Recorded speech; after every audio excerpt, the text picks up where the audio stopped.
Hey guys, একটু আগে আমি জব থেকে ব্যাক করলাম।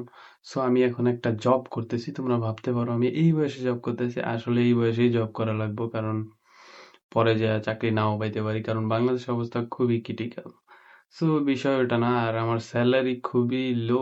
কিছু করার নাই, আর কোনো জবও পাই নাই। তবে যা পাইছি এতেও কিছু হয় না, বাট খালি বইসা না থাইকা একটা জব করা ভালো। সো এই কারণে আমি জবটা করতেছি। আর তোমাদেরও রিকমেন্ড করতেছি তোমরাও জব করো, কিংবা কন্টেন্ট ক্রিয়েশনে আসো, কিংবা কোনো স্কিল শিখো। যেমন ভিডিও এডিটিং, গ্রাফিক, মানে কিছু একটা শিখো, শিখলে কাজে দিবে। খালি খালি ঘরের ভিতর বসে লাভ নাই, কারণ ছেলে মানুষ ঘরের ভিতর বসে কোনো লাভ নাই। আর পড়ালেখা কোন পর্যন্ত করবা? পড়ালেখা মনে করো যে পর্যন্ত তুমি দুনিয়ায় চলতে পারো এই পর্যন্ত পড়ালেখা করলেই বেস্ট। আর লাগে না ওই ডিগ্রি মিগ্রি নিয়ে কোনো লাভ নেই। হ্যাঁ, লাভ আছে, যার বাপের টাকা আছে হ্যাঁ লাভ আছে। বাট যাদের বাপের টাকা নাই তাদের সার্টিফিকেটের কোনো মূল্য নাই, কারণ জবের জন্য তোমার টাকা দেয়া লাগে মূলত। এখন বাংলাদেশের অবস্থা এরকমই হয়ে গেছে। অন্য দেশের খবর আমি জানি না, এইখানে যে কোনো জবে যাও টাকা দেওয়া লাগবে। মূলত কি এসে দাঁড়ালো, যার বাপের টাকা আছে সে পড়লে কাজে দিবে, আর আমাদের কোনো কাজে দিবে না। আমাদের না, তোমার বাপের অনেক টাকা থাকতে পারে, তোমাদের থাকতে পারে, আমার নাই। সো আমার পড়া লেখা বেশি করে কোনো লাভ নাই। সো এইটাই বলবো, মানে যাদের বাপের টাকা পয়সা অনেক আছে তারা পড়ালেখা করো। হ্যাঁ, গরিবের ছেলেও পারে, পারবো না কেন। ওই দুই একটা দুই একটা আছে এরকম, যে মানে লাখে, তাও লাখে, মিডিল রেঞ্জের, মধ্যবিত্ত যারা মূলত বলা হয় তাদেরই, ওই হয়তো কয়েকজন অনেক চাকরি বাকরি পাইতেও পারে ভালো, শিক্ষা মিক্ষা অর্জন করে। বাট বাকি কেউই পাবে না। ওটা লাখে যার একজন পাইতেই পারে, বাট আমরা পাবো না। আমরা বলতে আমি পাবো না। এখন তোমাদের খবর তো আর আমি জানি না।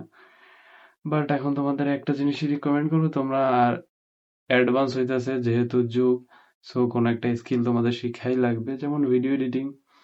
এইটা তো অনেক কাজে দেবে, যেহেতু কন্টেন্ট ক্রিয়েশন যতদিন আছে ভিডিও এডিটিং লাগবেই।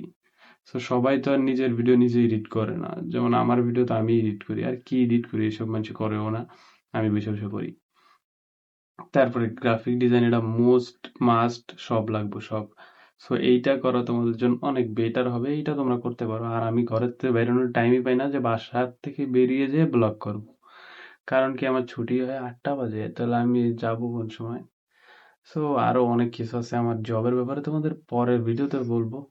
সো এই ভিডিওতে এতটুকুই, বাট একটা জিনিস রিকমেন্ড করতেছি, তোমরা কেউ খালি ঘরে বসে থাইকো না, কোনো একটা জব করো, কিংবা কন্টেন্ট ক্রিয়েশন শুরু করে দাও। বছরে 365টা ভিডিও ছাড়বা, লং ভিডিও। মনে করো একটা দুইটা ভিউ হয়েছে, তাও চালাই দেবা, কারণ আমার এই ভিডিওতে কটা ভিউ হয়েছে আমি নিজেই জানি না। আমার তো এই আগের ভিডিওতে 5টা ভিউ হয়েছে, ওই 5টা ভিউ দেখে আমি মোটিভেশন পাই এই ভিডিও বানাইছি, কারণ এর আগের ভিডিওতে তো আমার 0 ভিউ হয়েছিল।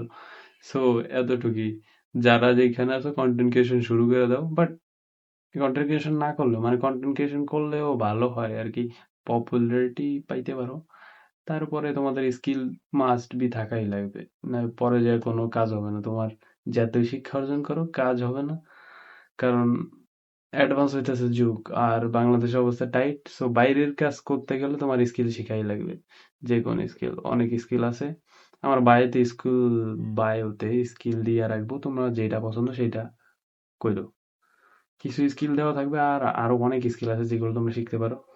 সো আজকের জন্য এতটুকুই, টাটা বাই বাই। ওকে, বাই বাই। আমি মাত্র জবের থেকে আইছি, তো এই যে দেখো শাওয়ার নিছি, চুল ভিজা, ঠিক আছে। আজকের জন্য এতটুকুই, টাটা বাই বাই।